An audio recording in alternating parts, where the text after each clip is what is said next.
Welcome everyone and Shana Tova. It's really an incredible moment.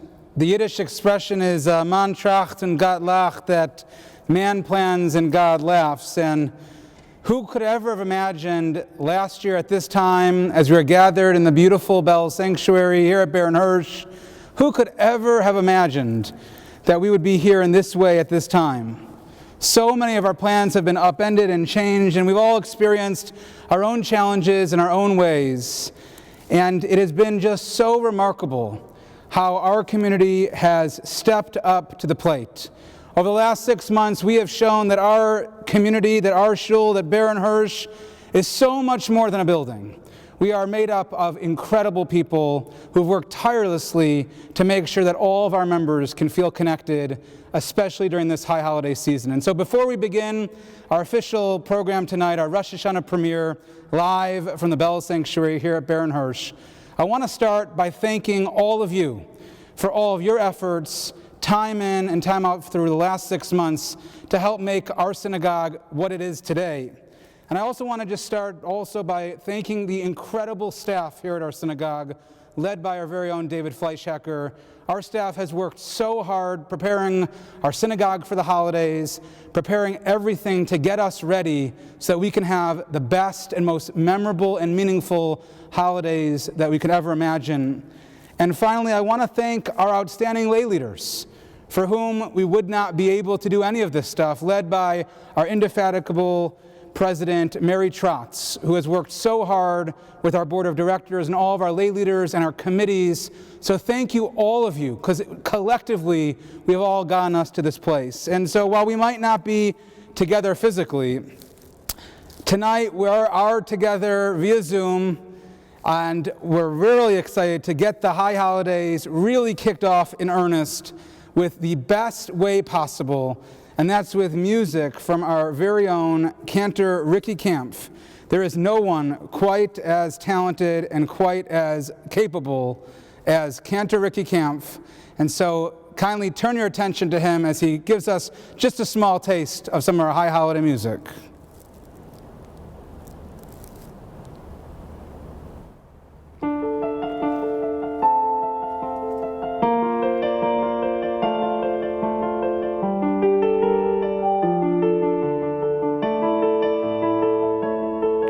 Hamol al ma'asecha v'tismach b'ma'asecha v'yomeru lecha chosecha v'tzadecha amusecha Hamol al ma'asecha v'tismach b'ma'asecha v'yomeru lecha chosecha v'tzadecha amusecha ay ay ay tu kedash adon al kol masecha ki makdishecha b'kedushacha kidashta Noel kadosh Pe'er mikdoshim ay ay ay tu kedash adon al kol masecha ki makdishecha b'kedushacha kidashta Noel kadosh Pe'er mikdoshim Hamol al ma'asecha v'tismach b'ma'asecha v'yomeru lecha chosecha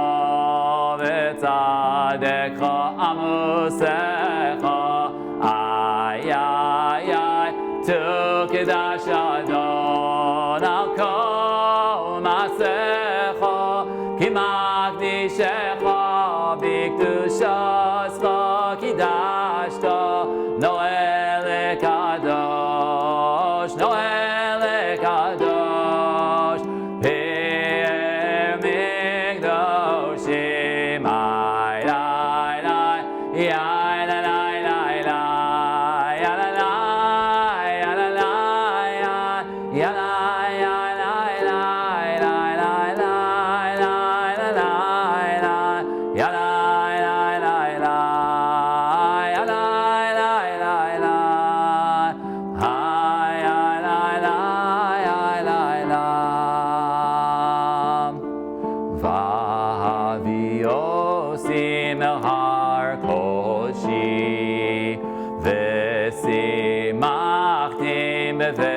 Philosi Vaviosim El Har Kochi Vesimachtim Beveis Philosi Holoseim Vezivcheim Leratzon Al Mizbechi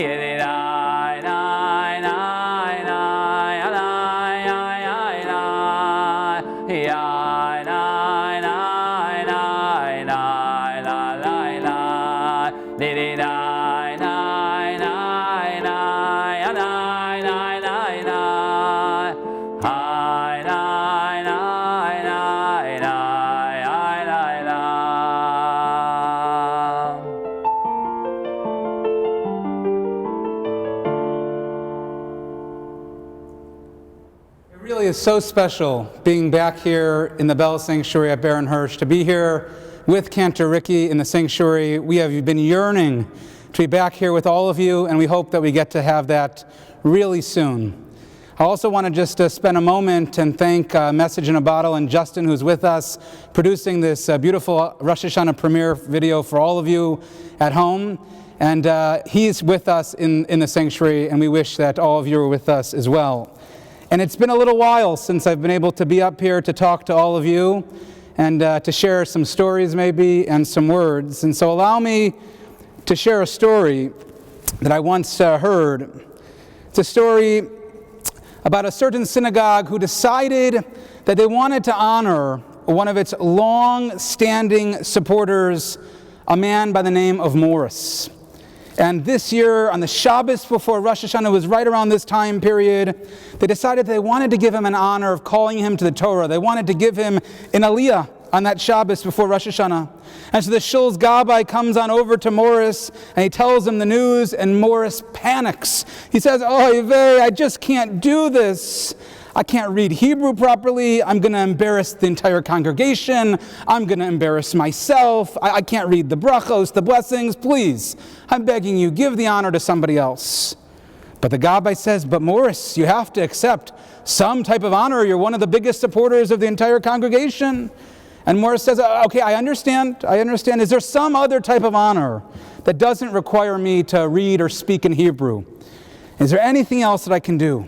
And the Gabbai turns to Morris. He says, "Well, how about Galila? What do you think about that?" And Morris says, "Well, what exactly is Galila?" Looking puzzled, he asks. And so the Gabbai says, "Well, Galila happens right after the Torah is lifted for Hagbah.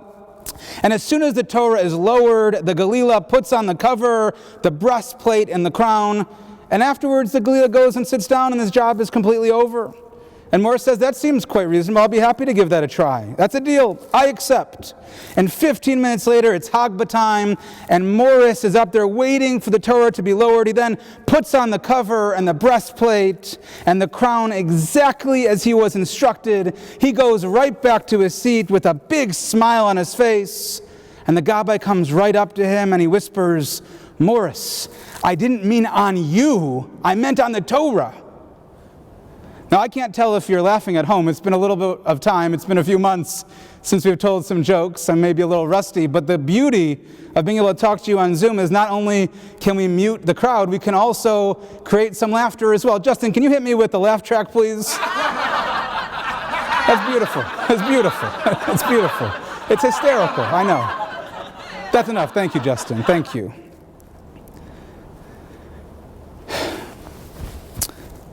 You know, I'm reminded of a book that I recently rediscovered during these last few months, written by the famous author Shel Silverstein, called The Missing Piece.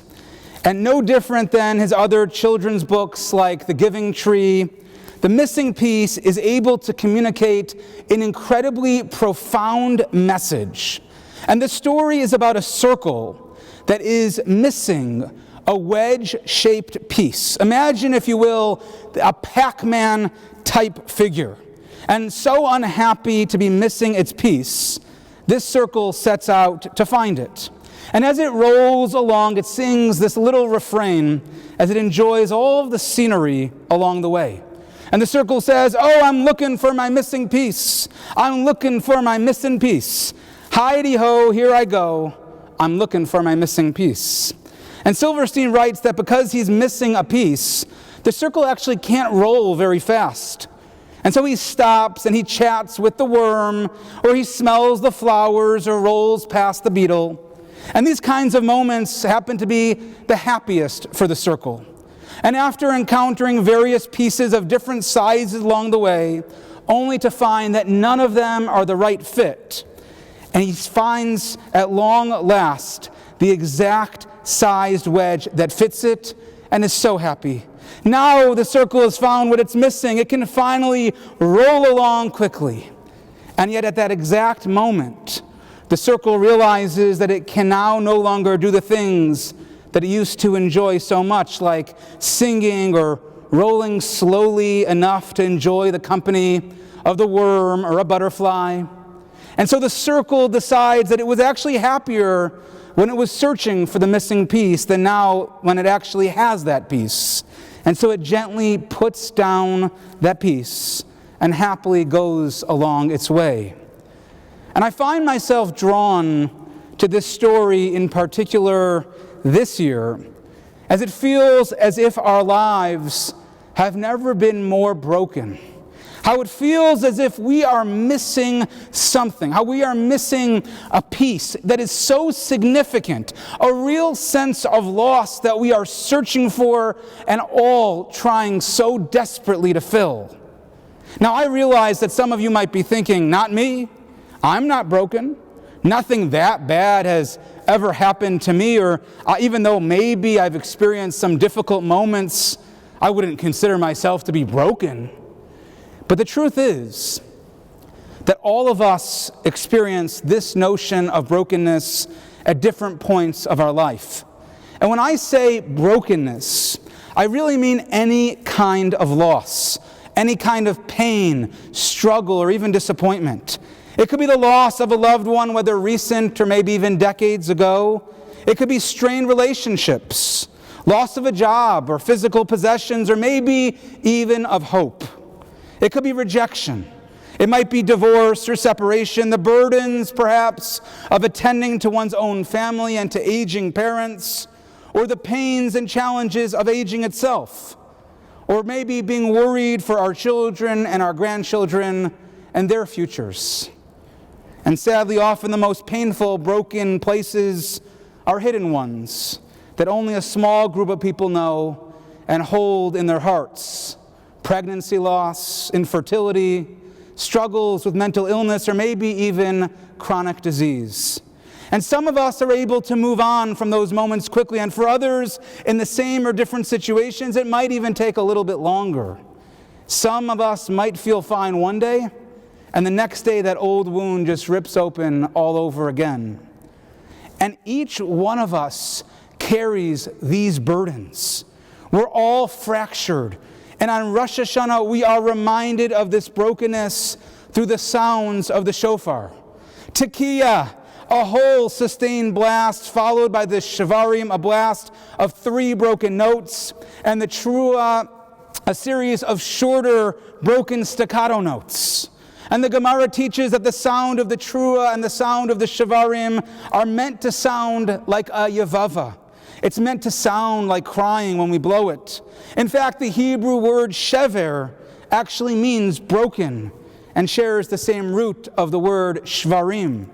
And we find this idea elsewhere on Rosh Hashana.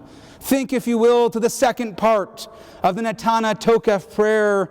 And after we ask the difficult questions about man's fragility, which this year more than in years past really resonates so deeply with all of us, of who will live, who will die, who by water, who by fire, who by plague. And we describe just how fragile and just how broken the human condition truly is. We are like cheres hanishbar.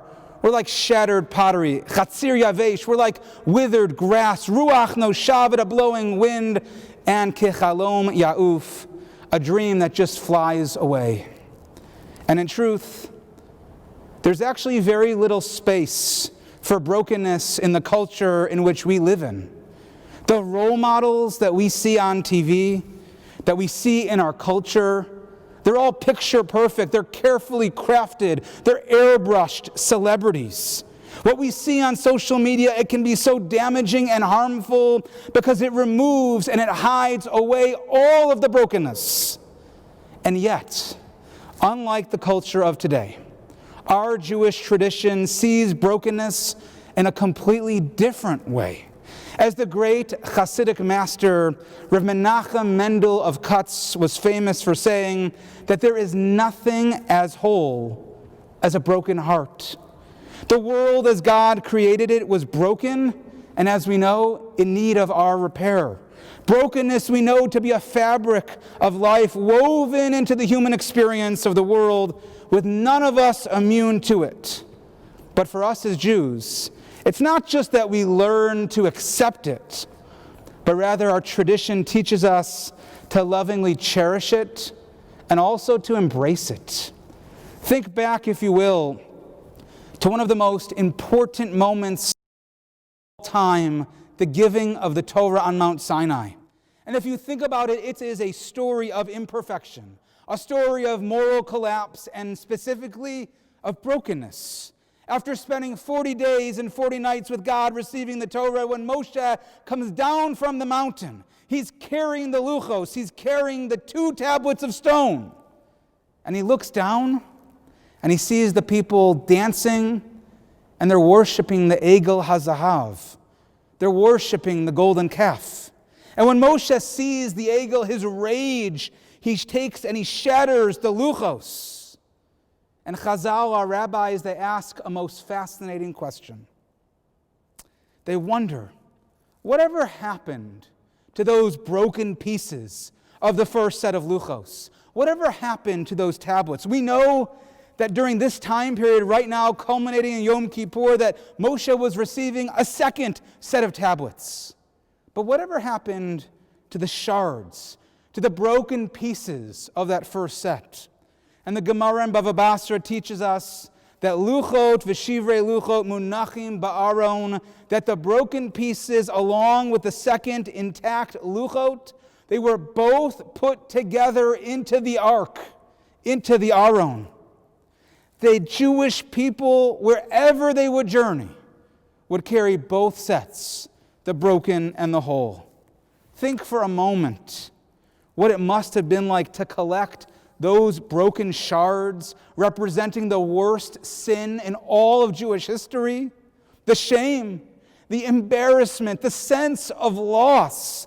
And yet, those broken pieces were treated with the highest level of respect and care. And unlike in today's society where we would have likely just tossed away those broken shards, or maybe we would have buried them the way that we do other holy items, these pieces instead are placed in the most holy, the most sacred of spaces. Our rabbis are teaching us that we don't have to bury, that we don't have to cover up or throw away our broken pieces. We need to cherish them. We need to appreciate them for what they are, which is integral to who we are as people. Both wholeness and brokenness exist side by side in the holiest of places. We have spent the last 6 months, like the circle from Shel Silverstein's story, in search of our missing broken pieces. We've been trying to find it, praying for a vaccine to fill in the missing parts so that we can just keep on rolling as swift as we ever did before. We have been unwilling. We have been uninterested in accepting our brokenness and seeing the opportunities that it has created. We long for a return to how things were, as if things were so perfect before. We are praying for an end and, in a sense, praying to be whole again, instead of appreciating how this is asking us to grow and how this experience is making us stronger. Instead of yearning to be whole and to keep rolling at a breakneck pace like before, we need to follow in the footsteps of all the many people who have accepted their brokenness and rediscovered important values like community, like family, like friends, learning, exercise, trying new things, spending more time outdoors. And despite the pain of this sense of loss, life continues, albeit differently than before. Each of us, we all move through life with both sets of tablets, the broken and the whole. There can and there will be times of joy encased in that same box in our hearts. And like the shofar that takes us from wholeness with the tekiah and continues with the brokenness of the shivarim and the trua, and yet eventually returns to a wholeness more complete than before with the tekiah gedola, the broken and the whole are always side by side. And this brokenness, it shouldn't depress us, but rather we should look at it as a challenge for each and every one of us to move forward. Because for once we can accept and cherish that which we are missing, then the opportunities for fulfillment, for joy, for meaning, no different than the circle, then they can truly be appreciated.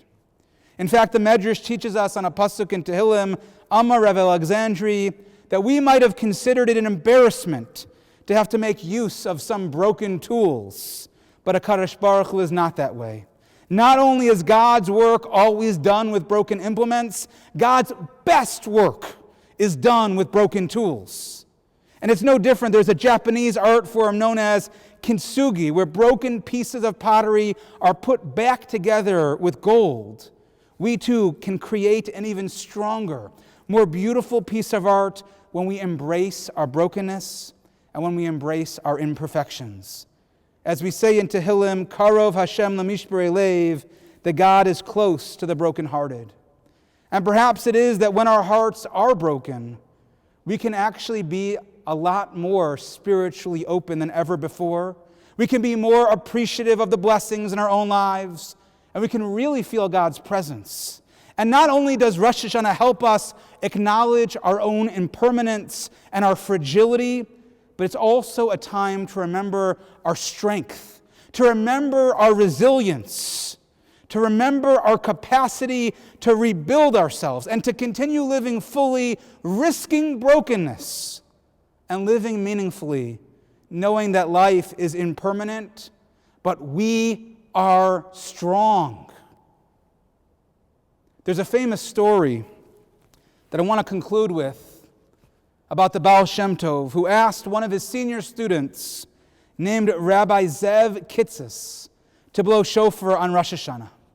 And he instructed his student to study all of the kavanot, all the Kabbalistic meditations that pertain to the shofar, so that he should meditate on them while he was blowing that shofar. And so Reb Zev took this immense responsibility. He took it so seriously. He studied and he worked so hard. He even prepared a little cheat sheet, if you will, a little piece of paper with all of the main points of each of these kavanas so that he could refer to them when he blew the shofar. And finally, the great moment arrived.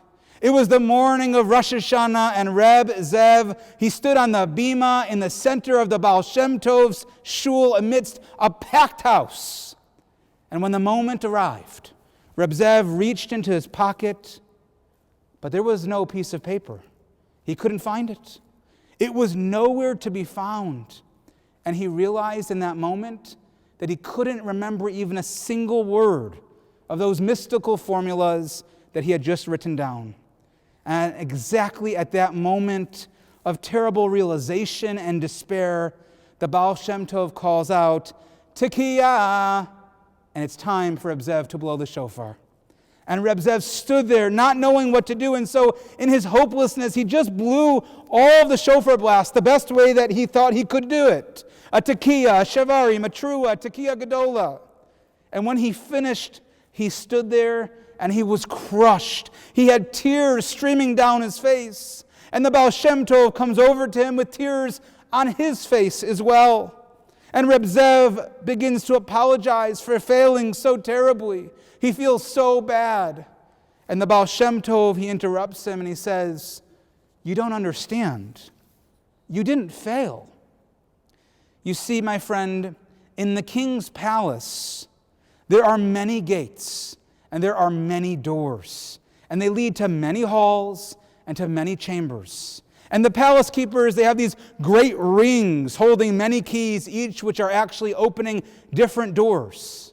But there's one key that fits all of the locks. A master key that opens up every single door. And the mystical kavanot, the Baal Shem Tov explained, those are keys unlocking each and every door to our soul, helping access more chambers. But there's one key that unlocks every single door, that opens up for us the most innermost chambers of the divine palace of the Almighty, and that master key, it is the broken heart. Friends, sometimes those moments, days, and even months of uncertainty and despair like we have experienced this year are our most real, our most open, and the closest that we actually can feel God's presence.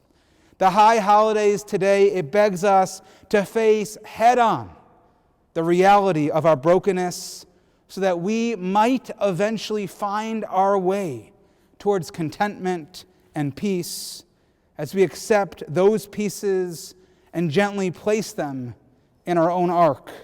And as we contemplate our losses and what we leave behind in the past year, we must also consider all the things that we've learned, what we might have discovered about ourselves, what new strengths we bring forward with us into the coming year.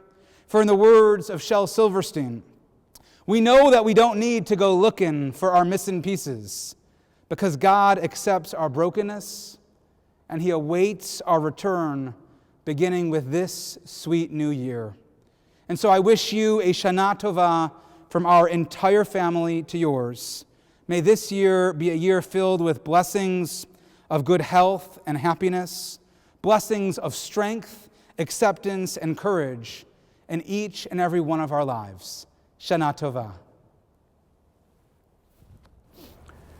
Yasher Koach, and thank you, Rabbi Lehrfield, for those inspiring words. Anat and our family also wish everyone a Shana Tova, a happy and a healthy new year. Join me as we continue to get ourselves in the Rosh Hashana spirit.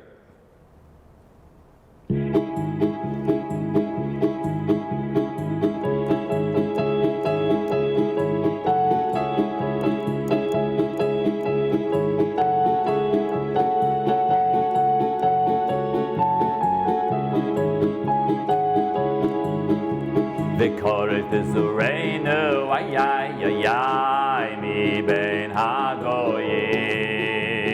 Unefutzotenu, kanes kanes mi'akitei aret.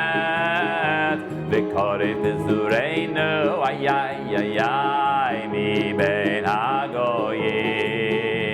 Unefutzotenu, kanes kanes mi'akitei aret.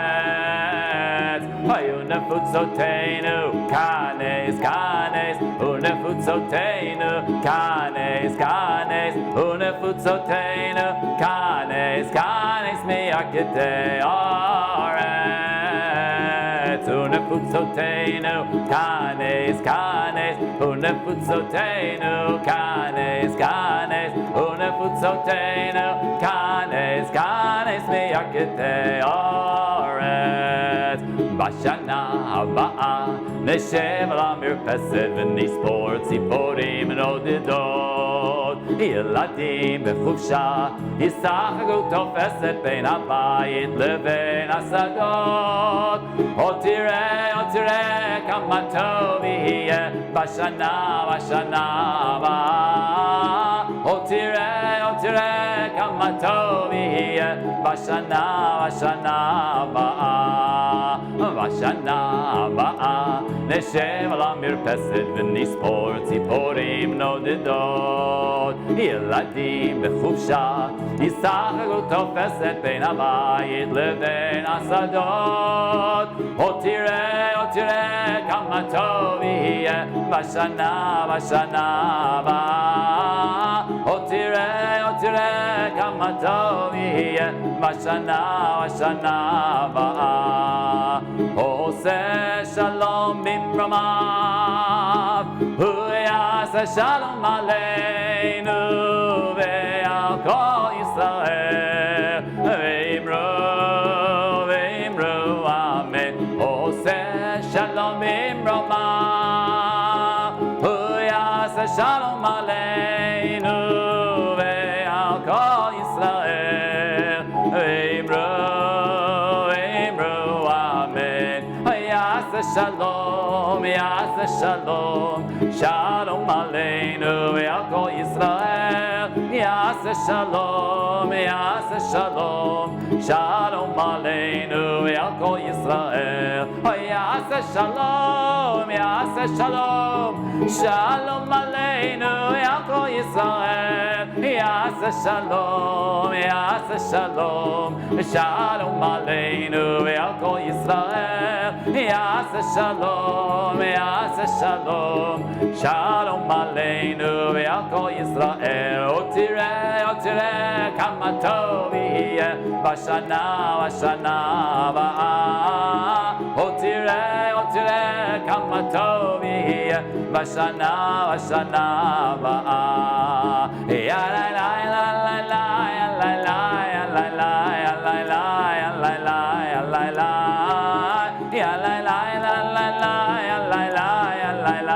לה לה יא לה לה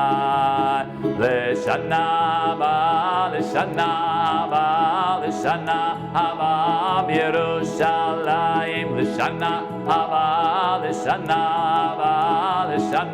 הבאה בירושלים לשנה הבאה בירושלים הבנויה לשנה הבאה בירושלים הבנויה לשנה הבאה בירושלים הבנויה לשנה הבאה בירושלים הבנויה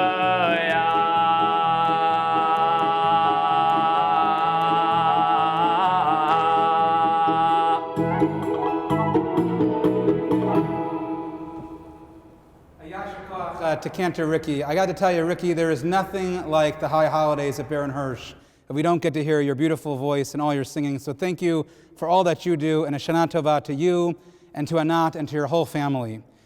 Before we wrap up our program, we have a special video I want to share with you. Not only am I wishing a Shana Tova to you, but we have a few friends of ours that want to wish a Shana Tova to each and every one of you via video.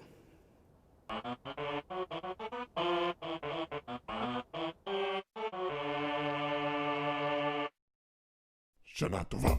Shana Tova from the Lehrfield. Shana Tova, everyone. Shana Tova from the wedding. Shana Tova from the Fleischhackers. Shana Tova.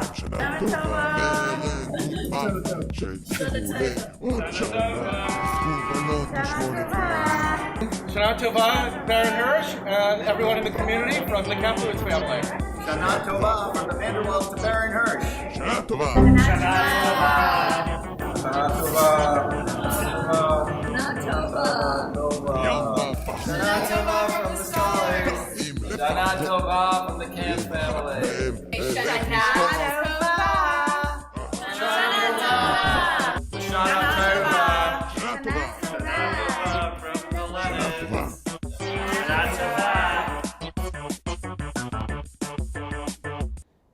Again, a Shana Tova to each and every one of you. Thank you to Nachi Fleischacker for organizing that video and for all those who participated in it. And I know so many more of you wish in these moments that we can go and offer a Shana Tova to all of our friends who are with us on Zoom. And so right now we're going to do something a little bit different, maybe for the first time for each of you. And we're going to join breakout rooms. So in just a moment, you're going to get an invitation and just join the room and go wish a Shana Tova to some of your friends at Baron Hirsch. And in just 2 minutes, we'll come right back all the way to the Belz Sanctuary as we wrap up our program. So please wish your friends a Shana Tova, a happy, healthy, and blessed New Year. I want to thank all of you for joining us. And this is really just the kickoff. This is the premiere of the High Holidays for us. We have so much more in store for each and for every one of you. So please join with us. We have another pre-recorded davening video coming out next week, right after Rosh Hashana, to be aired again on PBS at 8:30 this coming Wednesday. Join us and take a look for that. It'll also be on our YouTube channel as well. We have 2 scholar-in-residence this coming week. We have Rabbi Bashevkin and the conclusion of our S'mores series, which focused on the book Synagogue. Join us. That's going to be amazing on Wednesday night. Thursday night, we have our scholar-in-resident Yoetzet Halecha Atara Siegel joining us. A lot of great opportunities for learning as we prepare for Yom Kippur.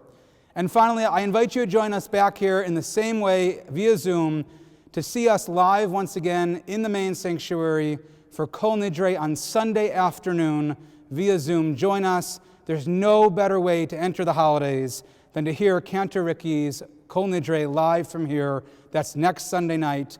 Whether we see you over the holidays here on the campus, or whether you're at home, or maybe we'll see you outside as we go around and blow shofar, wherever you are, please stay safe, stay well, and we wish you a Shana Tova, a happy and a healthy and a blessed New Year for you, your entire family, our community, and the whole world.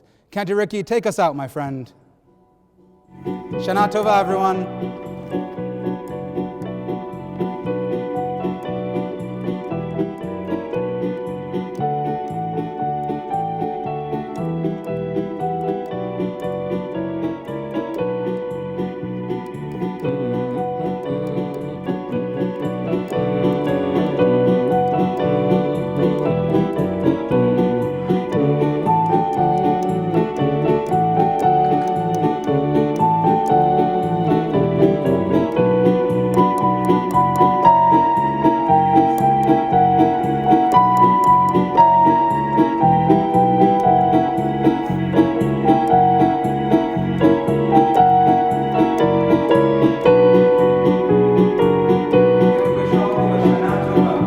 Happy, healthy, blessed New Year. Stay safe.